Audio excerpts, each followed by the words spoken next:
All right. Good morning, good afternoon, good evening, wherever you might be listening in from.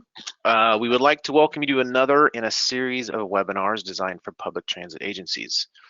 I'm Justin Kreisinga, and I am the Public Transit Account Executive here at Esri. Excited to be here with you all. And today, we're joined by Gary Waters, who is the Director of the Transportation Engagement Team at Esri, as well as Tyler Dvorak, who is the Product Director with Trapeze Group. So some months ago, we announced a new partnership between Esri and Trapeze, which is very exciting and is really the culmination of a lot of hard work over the past several months, much of which Gary and Tyler have both been a huge part of and been involved in. And we're excited to have them talk today about what this means for many of you on this webinar. Real quick, before we begin, I want to point out that we are recording the webinar. And while everyone will be in listening only mode on mute, there will be a time for questions and answers at the end of the presentation. And then you can type your questions into the question box, and we'll try to answer as many as time allows before we have to end the webinar. And then from there, the webinar will be posted online for your viewing pleasure. All right, so let's get after it. So really coming out of COVID, public transit agencies are, rethinking services they offer while trying to solve, a lot of mobility issues in their communities and in their regions, and thinking about, how can we be more nimble and responsive in our urban areas. And in order to do this, agencies really need access to the best information, which can be a challenge, right? One of the basic problems is we have a wealth of information within a transit agency, but often you obviously know, if you work for a transit agency, you lack the ability to integrate with other systems. You often have a lot of siloed data. There's disparate systems that can't use information effectively. You're trying to make improvements, and during that time where you're trying to make all of that happen, customer satisfaction can really take a dive. So part of what we want to talk about is how we can help integrate and leverage that information to really drive performance within your agency. That's all I'm going to say. I'm going to zip it, and I'm going to allow Gary and Tyler to take it from here, and we hope you enjoy. All right. Thank you.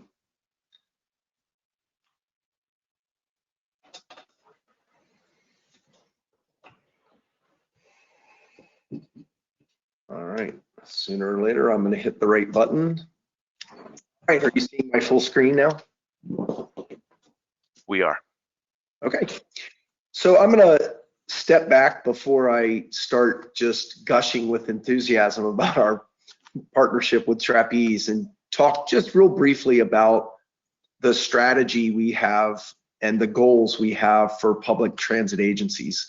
Our team was just formed a couple of years ago, and we've spent quite a bit of time just trying to figure out what is the essence of need that transit agencies really want from us as a company.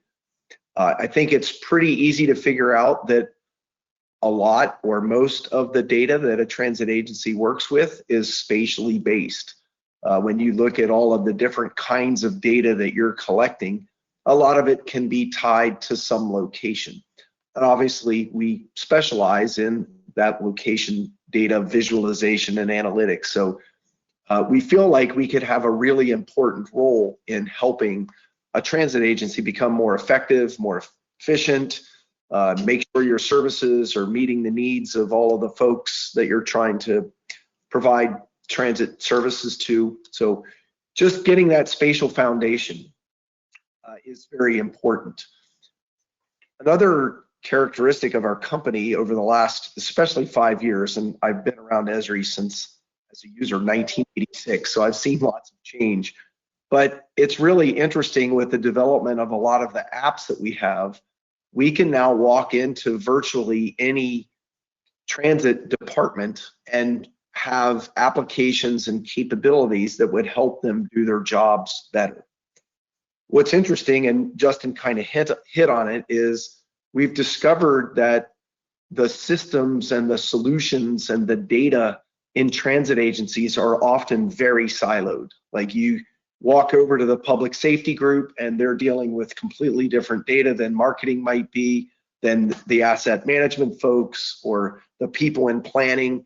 Everyone has built up their own capabilities and systems, and they aren't necessarily on a cohesive IT or any kind of a backbone that helps integrate and share data across the organization. So we've been able to figure out how to take our COTS technology, and again, we've spent lots of time over the last 2 years building really nice, demonstrable, implementable, commercial off-the-shelf technology that you can configure. One of the struggles we have is most of the core business systems at the transit agencies do not use ArcGIS at their basis or their core. So it becomes difficult for us, because GIS allows you to share this data all over the place, to really get a good cohesive spatial ArcGIS environment set up. And that's really what our goal is. When you look at the variety of application areas or patterns, as we call them, that ArcGIS supports, you really can apply these to just about every department in a transit agency. So it's really exciting to be able to start working with folks like Trapeze and other partners and creating ourselves these systems of record, so that we can help integrate and share data from all of the disparate systems that exist in a transit agency, and allow you to do analytics that involves information from asset management and the folks in planning and the people that are, you know, in other areas, the safety people running your operations center. We start to bring all of that data together in a very rich, robust environment. And that's really the goal for us. And again, ArcGIS really helps you pull that information together. So whether you're migrating from paper or just trying to get the existing systems you have to be able to share information, that's what we're here to help with all of the transit agencies, so that we can then go to each of these departments,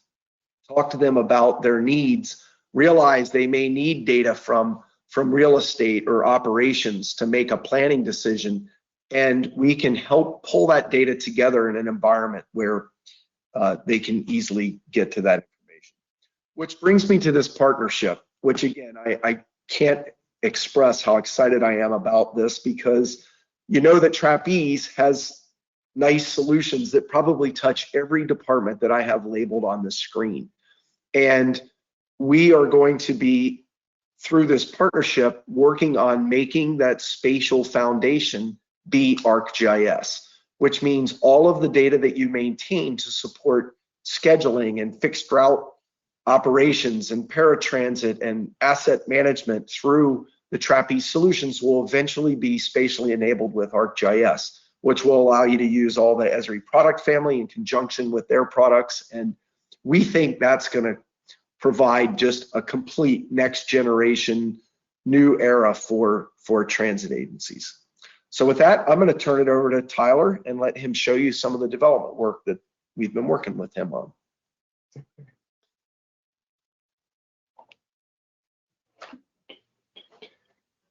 Thank you, Gary. Screen share, there we go.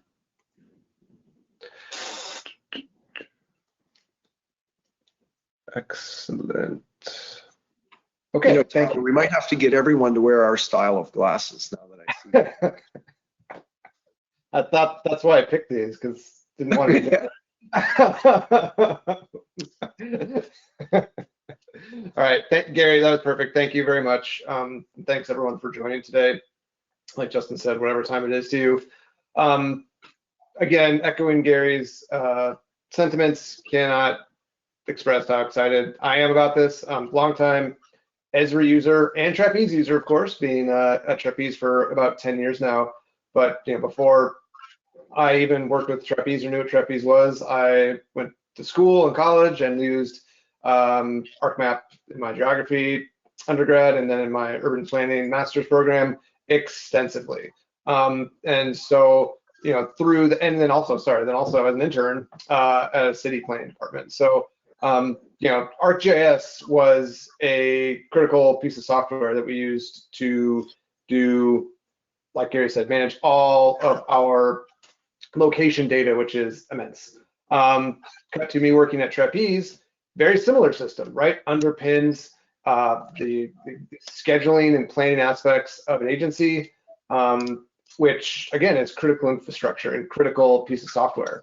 And so we've got these two very sophisticated and specialized pieces of software currently working next to each other, right? And I've observed this going to my customer sites. Got Trapeze on this screen and Arcgis on this other screen. And you're watching people try to basically use them together, even though they're separate. And painful to watch that, right? Because wow, like it's just so obvious that if you could do these stuff you want to do or need to do in Arc, but in Trapeze, so you don't have to therefore be moving data around, keeping things, importing, exporting, all that kind of data movement steps that take time and energy and are error prone, and cause a lot of headaches and take away time from stuff that our clients would rather be doing. That's more engaging and impactful work.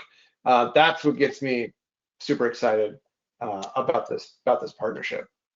So that's my little introduction and kind of take on it. But there's so much more. So let's get into some details. So in terms of a quick just agenda for my section here, we'll go through kind of where Trapeze and Esri overlap. We'll get into how this affects mobility planning and fixed route scheduling, and last but certainly not least, collaboration. It's an area that I think when these discussions with Esri and Trapeze first started, that was kind of and this collaboration stuff we could look at too. The more we've looked into that, the more exciting that's become. So definitely stick around to catch that. So to start, this is not a comprehensive list.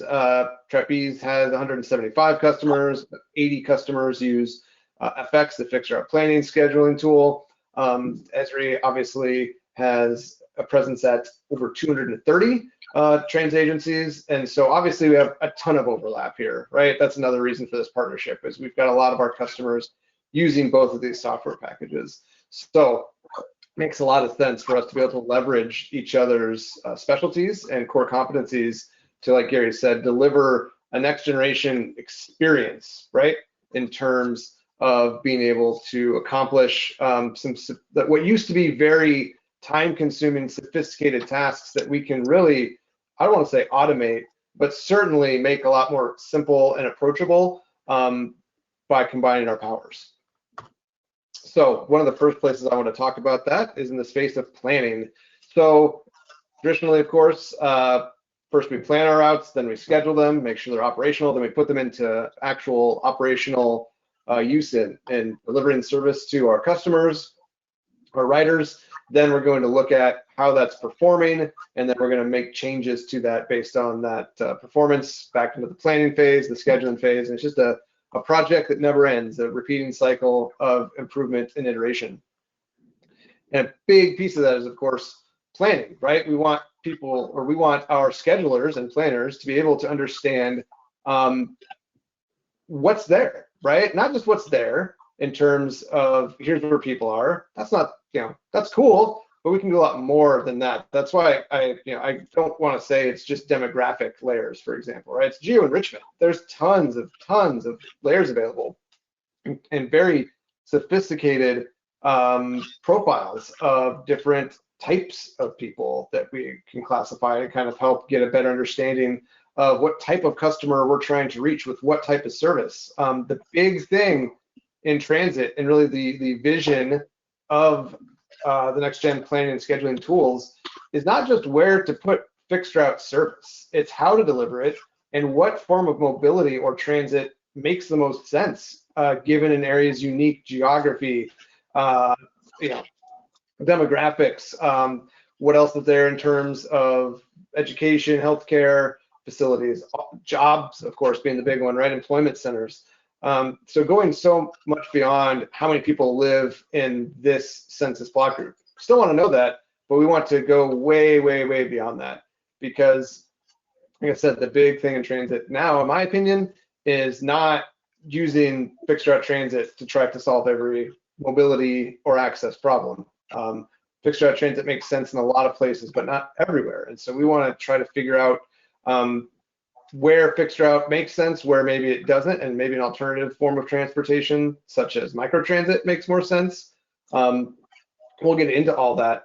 And so, cool, like here's what we want to deliver, but we also want to talk about how people can use this system in terms of network analysis, right? How far they can get in a given amount of time.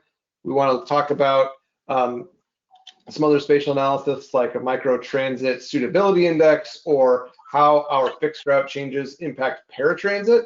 Oftentimes paratransit's left out of the discussion. It shouldn't be. It's critical to the folks that use it. It's literally a lifeline.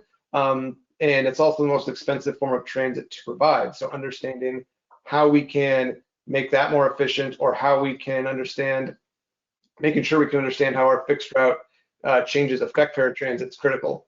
And then, of course, our lovely KPIs, right? On-time performance and ridership is the other place where Esri can really help us out in terms of really displaying the data in a meaningful way. As we've redesigned FX and designed mobility planning features, I've gained such an appreciation for how small nuances and how things are displayed and accessed really makes a huge difference in terms of how consumable they are. It's great if you can, eventually generate a nice looking map, but if you have to go through 10 steps to do it, odds are you're not going to, and they're going to be left with a pretty raw looking map, which is how most of our customers' current FX maps based on our present proprietary mapping infrastructure look, right? Very CAD looking with black backgrounds, very high contrasting colors. We can get away from that with a simple click of a base map, for example, and make that user experience much more comfortable and approachable. And that does impact, I think, how users can interact with the software and make informed decisions. Okay, so let's get into some details about those geo enrichment layers. One of the biggest things this helps us do is complete a Title VI analysis, of course, to make sure that we are not taking transit away from vulnerable populations, and we are in compliance with federal guidelines. We also, though, can look at, like I mentioned before, some specific demographic profiles. So if we have a slice of the population that is underserved, or that we feel like would be willing to ditch their car and use transit, whether that's students, whether that's people of a certain income, people of a certain geographic area, different types of a specific type of job, right?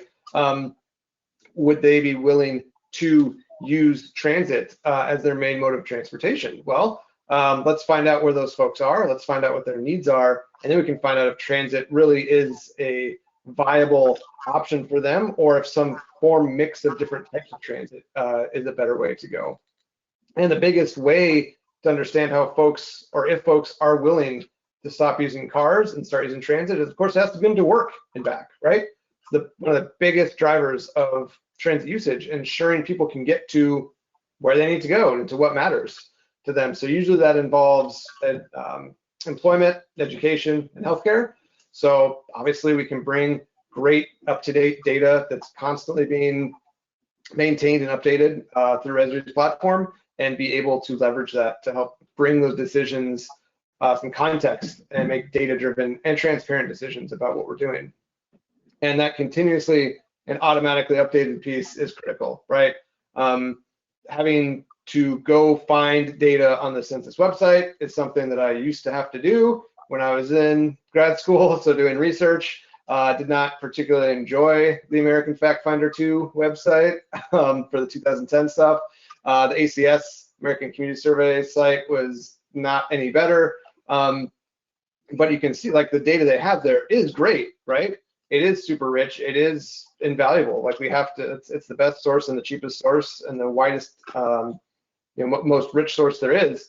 And so the fact that Esri can help us compile that and bring it to our users instead of users having to go get it, I think has immense value. Again, reducing the amount of time our customers spend managing their data If we can reduce that, then they can spend more time and analyzing it and putting that data to work. It goes back to another thing Gary mentioned at the top, which was not just, hey, here's where your stuff is, right? Not just here's where stops are, not just here's some imagery. That stuff's all super important.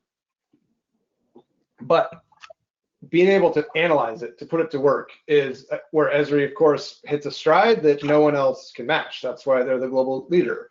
The ability to do these sophisticated analyses at the spatial and network level. So this is a classic example, but a very useful one. How far geographically can I get from a point in space, given using walking and transit as my modes of transportation, and how far can I get within timeframes of 5, 15, 30 minutes.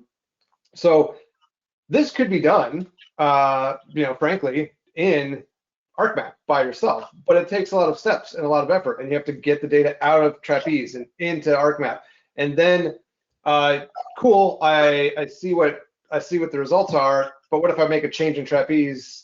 How does that impact my network accessibility? Well, now I have to export everything out again back into ArcMap, and yeah, that's going to take a long time and be super labor intensive. So let's just take the ability to analyze that data into Trapeze, and so that when you're making those changes to the schedule data, it's already in the same data set. Then Esri's platform can leverage that to generate an updated version of the analysis.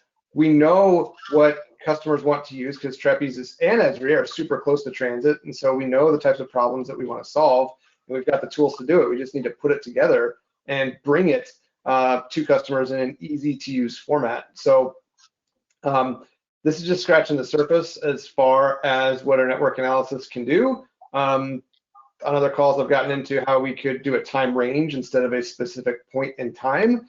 It's a little more nuanced, but I think it's actually way more impactful because you can literally visualize how and demonstrate how higher frequencies lead to more stable and reliable networks, and that is the thing to get people to get out of their cars and get into transit, is if they can rely on it and they don't have to think about it, and they can be 2 minutes late and not have their entire day disrupted because life happens, right? And we can actually visually show the results of that while showing the balance between what that costs. Of course, adding more service is going to cost more money.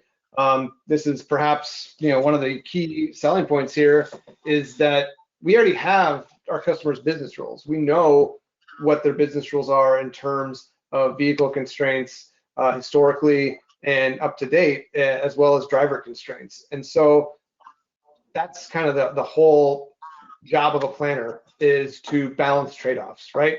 We'd love to provide transit every 5 minutes to our entire city everywhere. That'd be awesome. But we obviously can't, given constraints of capital. So we want to make sure that we're understanding, like, if something does cost more money, what is it that we're getting in return? And this tool will be a great way to help visualize what we would be getting in terms of a more stable and reliable network to help drive ridership. Moving to this spatial analysis piece. So again, this is a process that I've actually done manually in ArcMap a couple times, where I would look at a version of a fixed route system with a ADA buffer, 3/4 mile ADA buffer, and then an alternative version of a network that was being considered also with the ADA buffer. And so I'd have to bring both of them into ArcMap, and then I'd have to clip out the area that was different between each of them, and then I'd have to select by location which clients would be losing service, which clients could be gaining service. Very basic, as I like to call it, like screwdriver, hammer, and wrench type of stuff, right? These are tools that Esri's had in its toolbox for literally 25 years. All we have to do is string them together, right? This is a process that could be easily automated. All we have to do is put in, hey, what 2 networks am I comparing? And then bam, we can take it from there. We can access our paratransit data and tell you how many people that affects. We can look at our paratransit data and give you a cost about how much are we going to save or extra spend by making these route changes in the paratransit space, which is so often, like I mentioned before, not considered and can lead to some pretty big financially impactful decisions that might not show up until it's too late, and now we have a budgetary problem on the paratransit side of the house on our hands. So, maybe more importantly though, understanding if we're taking service away from people is something you want to get ahead of, right? That's something you don't want to go to a public meeting and there's a group of people with signs waiting for you to tell you how you're taking service away from them. You want to be prepared for that with an answer to know how many people that is involved, so you can speak to that you've looked at this. You don't want to be caught flat-footed, essentially. It's not a feeling anyone likes. What usually happens is we end up grandfathering that area in anyway, but that comes with an extra cost too. And that's, again, something we want to make sure we can measure and track and give to our customers. Okay. Key performance indicators. Two most obvious ones here would be ridership and on-time performance.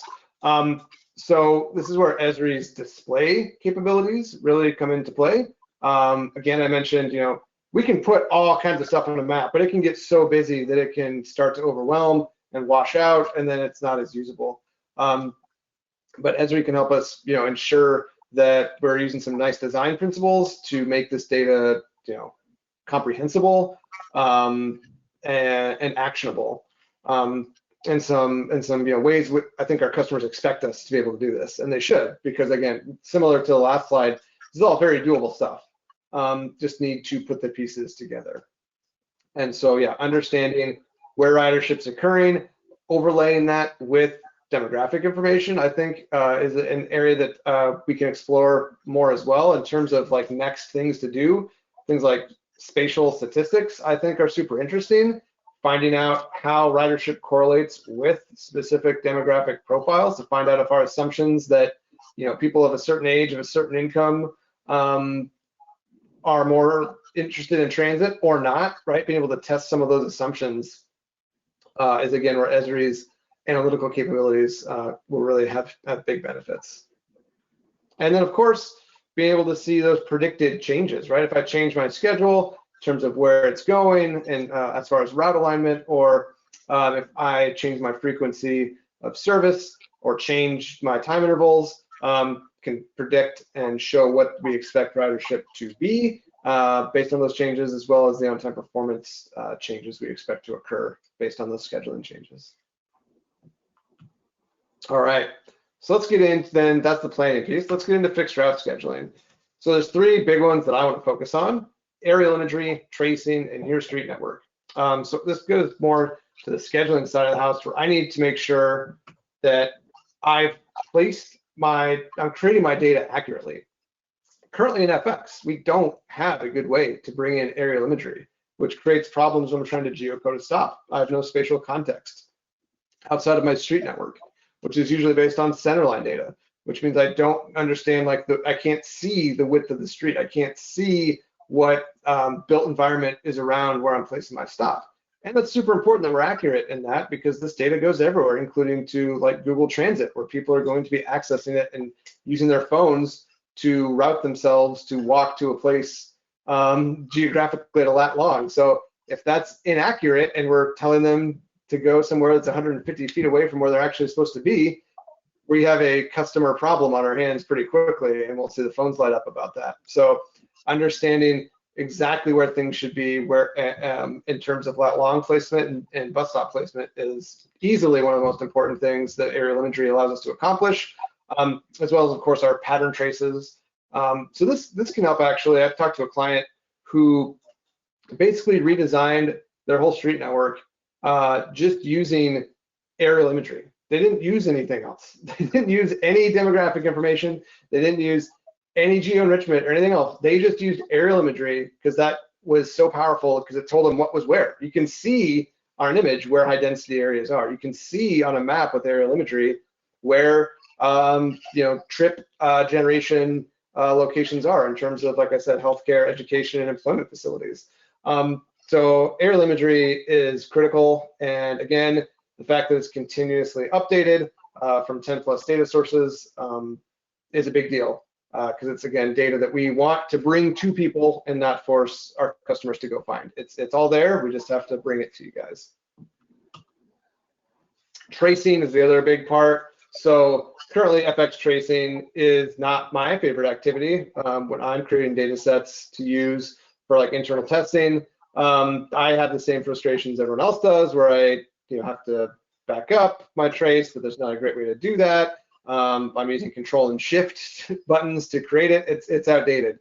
And so I think what people would prefer is a much more advanced tool set for plotting, but I think people would actually like to get away from kind of that traditional plotting and more towards this rubber banding method, where we can say, hey, I've got stops A, B, C, and D. I'm going to automatically draw my trace, and then you, the user, can then adjust through rubber banding that trace around. That's what we call that, where it's snapping to streets, but kind of adjusting on the fly.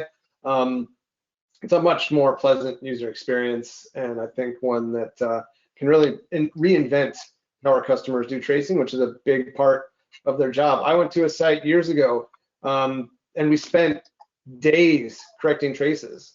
And I was worried that this person wasn't a very good FX user, because I was like, we're supposed to go through everything, and we only got through tracing. But once we were done with tracing, everything else was good. Everything else in the scheduled data was good. This person just had a lot of trouble with tracing. So that always told me that it's more difficult than it needs to be, and that a scheduler can be super good at blocking and run cutting and still have trouble tracing as it currently exists. So it's a key area for us to improve on, and of course one that Esri can help us with. All right, lastly, our here street network data. So plenty of our customers either purchase here data themselves and have us do map upgrades for them, or they do it themselves using MapMaker, or they purchase here data through Trapeze and then we do their map upgrades. So for FX customers, right, the key here is that in the FX platform, we're going to leverage here data through Esri, which means you get the industry-leading data that they're continuously updating, including making big investments into parking lot and transit ways as far as digitizing those, as well as bike and pedestrian infrastructure, which will help us with more accurate network analyses. Obviously, we have virtually unlimited display options for that network data within Esri, which is great. And then automatic quarterly updates that get pushed out, right? And the future state will be that those updates, you log in and bam, they're there. When we're fully all in the cloud, we obviously understand that not everyone is in the cloud now, or even thinking about the cloud now. So when we're deployed, if we're deployed on-prem, it would be, the user would still have to say, hey, I want to upgrade my map data, but we would tell them, hey, there's a new map update available through here that gets pushed, and then the user would just have to say yes, let's do that. Let's update the map data. And so a much easier process, again, that we're pushing data to customers instead of forcing them to go get it. And perhaps most importantly, it allows our customers to not have to do managed upgrades, either managed by Trapeze or by themselves using our MapMaker product. We really want to get away from that for our FX product. Our PATH product uses the map a lot differently than FX, and is going to maintain that process, at least for the time being. I'm guessing there'll be a question that comes up. That's why I'm trying to address it now, because it's a pretty big one in terms of how does this change how map data or street network data gets into my Trapeze systems. And the answer is, for FX, we will be able to leverage this. For PATH, currently in their version 2022, they're still planning on using the internal Trapeze street network and map schema, although they are obviously looking at alternatives to that, including Esri, of course. So stay tuned on that. Okay. Collaboration, the thing I teased earlier. So like I mentioned before, when I worked at at a city planning department, we worked with the transit department through email, basically, only, right? That was how we really interacted with them. And so naturally, we didn't collaborate a lot on sharing data. And so I think what happens a lot is we get a transit department and then a city transportation department, and they should be working hand in glove, right? They're very complementary. They are definitely trying to achieve the same goals most of the time. But because they're in different org structures, they're then likely using different tools for their jobs. But the tool that they both almost assuredly use is Esri and ArcMap, right? And so if they both have that on both ends, then we can use Esri's hub to really do some powerful things and then start to unlock the data that each of these entities manages. So quick example would be if I'm a city planner and I'm working on my new long-range transportation plan, probably want to have a piece on transit, right? More than a page, a section on transit. Of course, the transit agency will manage its own long-term plan that's much more detailed in terms of what it wants to do, but still, the local government is still going to want to include information in its long-term plan, including things like route traces or future route traces, future network considerations, where stops currently are, what we're thinking in terms of microtransit zones, right? Trying to coordinate these efforts is critical. And it goes both ways, right? So local governments would love to have that data, but they can get it now. It's just an onerous process, right? Exporting out of Trapeze into shapefile format and then sharing that through a shared file system or FTP or whatever. The point is it's static data. And so it's outdated the second that we export it, which is less good because now we're managing multiple versions of data. Is this the most recent version of bus stop data? Now I have to date it. Now I have to manage a series of files, right, to display my shapefile, my DBF, my shucks, all that good stuff, right? It's a lot to manage and it's hard. It doesn't need to be. What we can do is use Esri Hub to just connect to the stops data and publish it continuously to the local government entity. They can only read it if we want, right? We don't want them making edits to our stop data, of course, but we do want them to be able to view it and be able to do that with real-time updates. And same thing, it goes both ways, right? So if I'm a transit planner, understanding things like something as simple as bike rack locations that the city government probably manages. I had to do a project like that when I was an intern, go out, collect all the locations of bike racks in the city and like their condition, for example. Probably want to know if I'm a transit agency, how that aligns with my bus stops or my bus stop shelters, for example, right? Understanding how those infrastructure that exist lines up and overlays each other. Understanding police incident locations be another big thing from a public safety perspective. Traffic data, of course, right? Turning movements. Hey, at certain times of the day, it's really hard to make a left turn at this intersection because the gap between cars is less than 3 seconds, and buses need quite a bit more time to be able to get out there and make that turn. And so our on-time performance is suffering at this times of day. Oh, that's probably why. Let's consider doing something about that, either in terms of traffic management or even rerouting my route to avoid that. And perhaps like my white whale when it comes to this would be infrastructure maintenance. The ability for transit agencies to know when street construction is going to be occurring and where, so they can be proactive. I think everyone's got a story of a bus being out on the road, radioing back, hey, did you guys know that this street's closed today? Nope, we didn't. Now we have to scramble, send out tweet alerts, text alerts to our users, and try to basically have to do a ton of work to manage this disruption in our service that our customers are going to say, don't these folks talk to each other?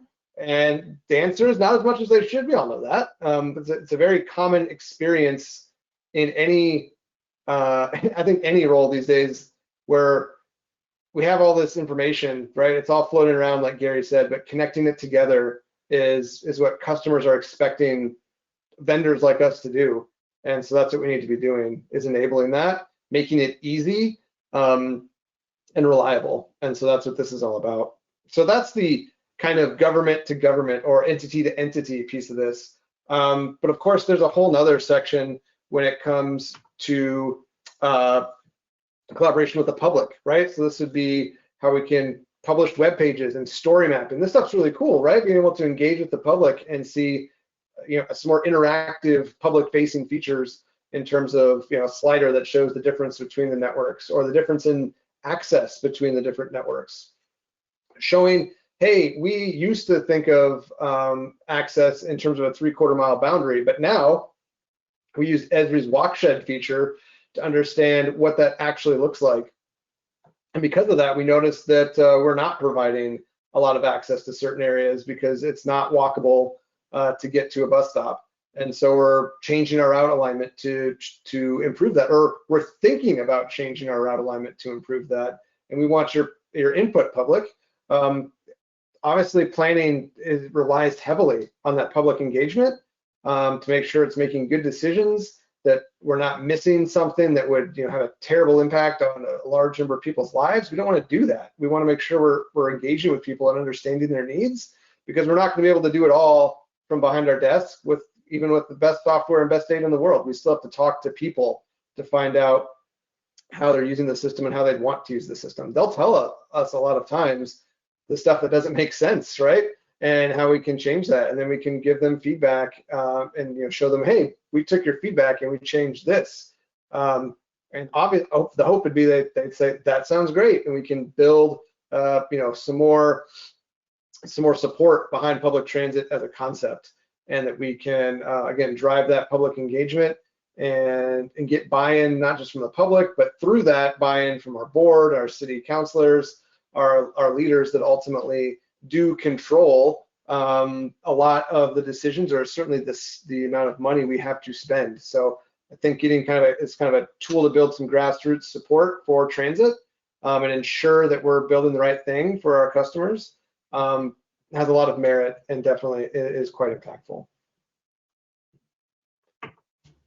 Okay, that was exciting. I enjoyed that. So I think we have plenty of time, about 18 minutes for questions. This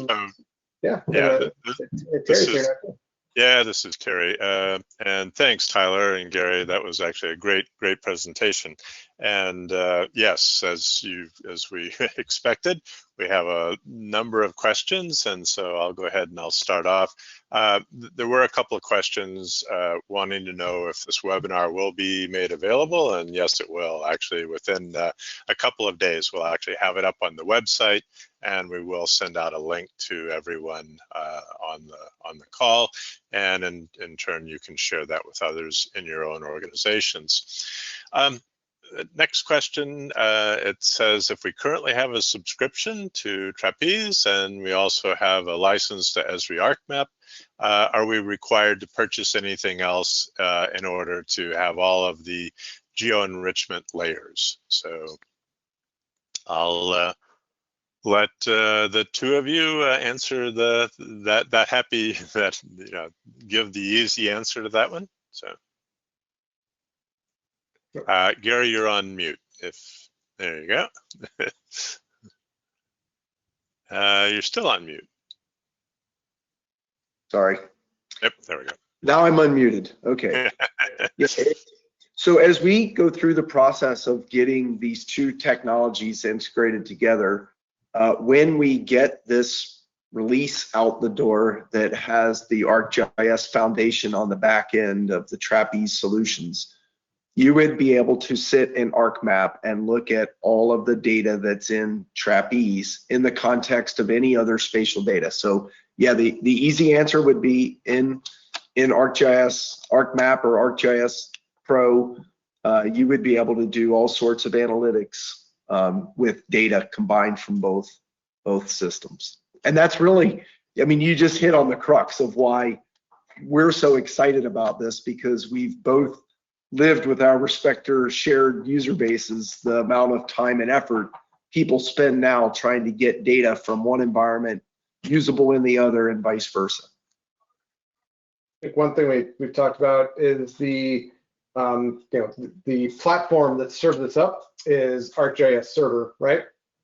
And to get access to a lot of these sophisticated features, I believe we've identified the need to have an enterprise level license to make this as simple as possible. So it's going to depend kind of case by case, client by client, what level of licensing they currently have. But we want to make sure, that that's kind of where, like, that's the easy answer, enterprise license. But there's nuance to that as well. So it does tend to be client by client in terms of what does that mean? Is there anything additional, and how much additional in terms of license types, users, all that kind of stuff. And so that is kind of a client by client question. So I don't know if there's a direct, a cover-all answer, but at the end of the day, the enterprise license is really what will cover the bases. Yeah, and actually, you're bringing up a very good point, Tyler. So the integration work that the two companies are progressing towards is ArcGIS Enterprise kind of embedded or part of the technology stack for the Trapeze solutions. So yes, all of the access to the spatial data and services will be provided by ArcGIS Enterprise, but as an end user, you would be able to sit in ArcGIS Pro and do those kinds of analytics. So yeah, that's a good point. So there is other technology that will be delivered as part of this shared technical environment that we're creating, but as an end user, you'll be able to use ArcGIS Desktop and do similar things. Okay, next question, and it's a long and a little bit complex, but I think it really gets to the heart. It says, without mentioning any competitors, many transit agencies are using other scheduling tools already and have spent a pretty penny on these systems. This system that you're showing today is great, but one of the first questions my staff will ask is, how easily can we bring in the data, integrate with other systems? And what would the effort look like for a larger agency? Let's say, how would you convince potential customers that this is worth the effort? So maybe I'll kind of start. I want to kind of set the, in my experience in talking to any number of IT people and transit agencies really in the US and around the world, the big issue really comes down to, I have these different systems and how can I integrate the data? And how can I integrate the data in a way that's going to help me leverage that information to really do a better job? And I think that's what I certainly hope that this partnership holds out, is that this will be a way that will allow us to really create almost sort of a very robust information architecture for transit agencies. So that's certainly, from my perspective, kind of the hope going into this. So Tyler, you wanna take a run at that as well? Sure. I would say that traditionally, if there's another planning tool being used, FX is the source of truth. That's where the scheduling data that actually gets operationalized in the real world lives. And so traditionally what's been the case is if there's another planning tool being used, either basically users have to double entry. They end up putting the data back into FX, either to test the proposition that whatever they've come up with in the third-party planning tool is actually operationalizable. Like if we have enough vehicles and drivers to actually operationalize it, or even if no matter what, it still has to go into Trapeze, into FX, so that it can go to downstream systems for operational use. And so that's really my opinion, perhaps the most important value proposition of the setup is that it's done in the same place. You are planning and scheduling in the same set of data, in the same box, singing from the same sheet of music. So there is no transfer process. It's just there. You're done with the planning section. You like how it turned out. Scheduling can take it over and start blocking and run cutting it if they don't need to do anything else with it. And so the effort of getting the data into Trapeze to me seems like something that's normally already happening as part of the standard work process. But we're trying to cut out that step of having to, move data from one place into FX. So that's kind of the main value prop. Now, if it's, using the mobility planning functionality with a different scheduling tool, bit of a different kind of concept there, right? Certainly possible. The hard part though is, again, bringing that data in to any scheduling system, because what if the data doesn't match? Certain things don't match, right? There's a lot of things that have to be dealt with when it comes to anything from stops to trips, whatever it happens to be. If there's data that doesn't line up, it tends to be a more of a user-intensive process. It's not super clean. And so there's ways we can try to make it cleaner, but ultimately, that's kind of the real problem that we're trying to solve. Right. So I think that the crux of what this person is saying, they're currently using a different scheduling system. They like what they see, but they're saying, okay, how am I going to convince the rest of my agency that I should switch to a different scheduling to Trapeze because of this partnership with Esri, and will it allow me then to also then bring in all this other data from some of my other systems? And I guess that's really kind of the crux of the question, that, will this help facilitate really that I guess what I call an information architecture?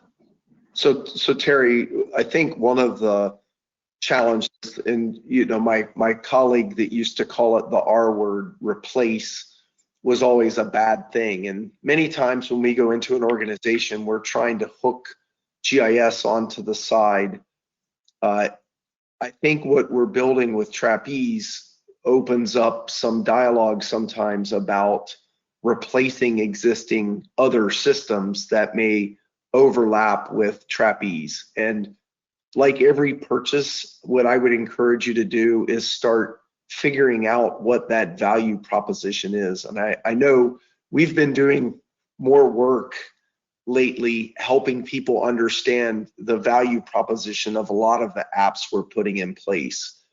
And we would love to work with any organization to figure out, if there is a value proposition there that might cause you to replace a system from another vendor with an offering from Trapeze. And maybe the impetus is because of the ArcGIS integration, because when you look around your organization, you could be spending 3 man-years every year moving data around. And you start doing that and figuring out that there's a lot of value when you reduce that down to almost zero, because it's already completely integrated with a solution like Trapeze. So I know I'm not directly answering the question, because I don't know how much it would take to migrate one of those other systems to a Trapeze-based solution, but it would certainly be something that we would love to work with you on and figure out what that value proposition is.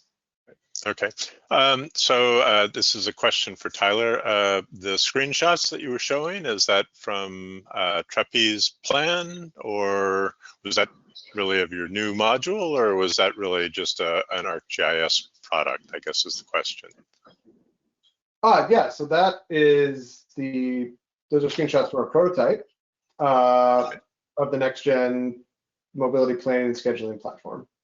Okay, perfect. Yeah, and I think that was, so another question again, Tyler, for you, is Trapeze moving to a SaaS model, and will these features be available in a web browser, or will they be desktop based? Sure. So differentiating between SaaS and web-based, right? So Trapeze is moving, and FX is moving. Like the future state is SaaS, but it's a kind of a longer bridge to get there. because when we talk about SaaS, we mean multi-tenant databases, which I think a lot of our customers aren't super comfortable with quite yet, because they want to have control, more insights into their data, their database, since it's mission critical stuff and there's sensitive information in a lot of those databases. So next gen, though, like version, that'll be available in 2022, is web-based first and foremost, right? And it does support either a cloud implementation or an on-premise implementation. We wanted to make both of those available because we know that plenty of our customers, moving their entire IT infrastructure takes a lot of planning and a lot of effort, and we wanted them to be able to get access to this next gen platform and the features and functionality it provides as fast as possible. So at the end of the day, to answer that question, absolutely is web-based. It's just a matter of where the the back end, right, is deployed, whether that's on-prem or in the cloud.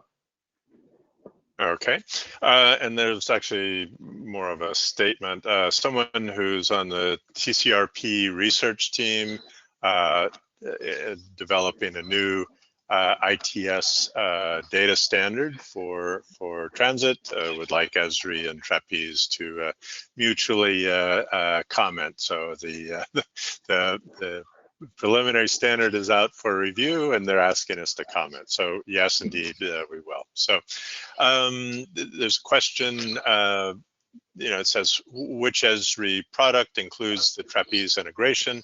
Maybe we want to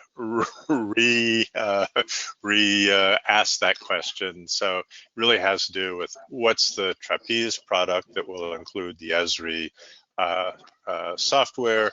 And Tyler, do you maybe want to talk about a release date for that product?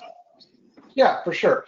So FX is really the product that's being replatformed to the next gen.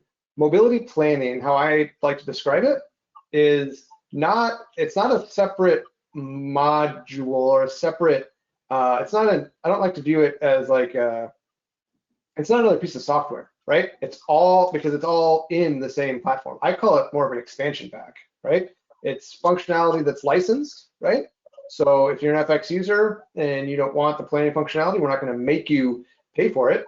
But it's, so there's extra license cost for the mobility planning functionality, but it just becomes, we just enable it for you, right? And so that's how I like to think about it. So when you hear me say FX or mobility planning or mobility planning and scheduling solution, it's all the same platform, right? It's all the same UI UX. It's all the same, functionality and kind of user flows. It's just mobility planning are those additional functions and features that would come with that, like I said, how I term it, an expansion pack. Okay, and so there's a question, and maybe Gary, this is for you. How should we start building our geodatabases that help prepare for this? Is there a best practice guide? And there's probably not at this point in time, but that's I think a great question, and I think that would be a great thing for Esri to actually. So we are just starting. Tyler's been kind enough. We have access to the full suite of Trapeze solutions, and we are starting to invest our own technical resources to understand the underlying fundamental data models. So I don't expect it'll be more than a month or so, and I think we would be in a position to help you understand how you could start looking at putting data into a geodatabase that would eventually serve as the authoritative source and be the source information that you could provide Trapeze for implementing these modernized tools. So hopefully it'll be pretty soon. Okay, and let's see. There's Tyler. This is for you. You're really starting with FX, but can you talk about perhaps other Trapeze solutions that will take advantage of this partnership and be able to leverage GIS? Yeah, for sure. So, my product area is mobility planning and scheduling, right? So that's obviously why we're starting with FX. And Esri's advanced analytical and display capabilities lend themselves very well to the planning space, right? So it's a very natural fit to be in the fixed route planning space to partner with Esri. Our paratransit group, as I mentioned, uses the map quite differently than the fixed route space. It's definitely more operational. It's getting hit pretty consistently with a lot of requests to constantly change what kind of routing we're doing for our paratransit vehicles. Much more, I guess, I'd call it dynamic and live, which is a different use case. And that's really what the current Trapeze proprietary mapping structure was built to do, right? It's just that FX could also use it to do some basic stuff like geocoding stops and doing traces and stuff like that. But that's kind of where it ran into its limit, is we couldn't do the analytical functions and some of the more interesting display stuff that Esri provides. So that was the kind of the more natural fit, like from the jump, right? Like we've said before, like 10 years ago, if that made sense, and it makes just as much sense now.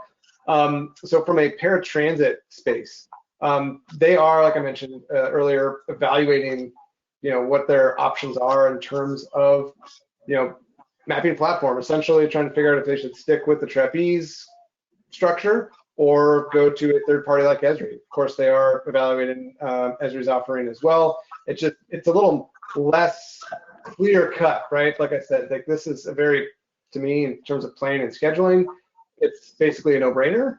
For PASS, I have to take a few more things into consideration.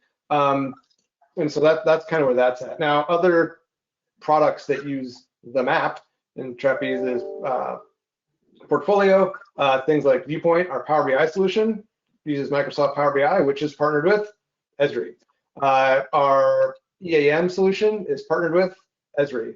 And so, like, there already is an Esri footprint really in the Trapeze solution set. This definitely is like a much more deep, and I'd say, we're really getting into more of the deeper capabilities of Esri with this particular product group and partnership.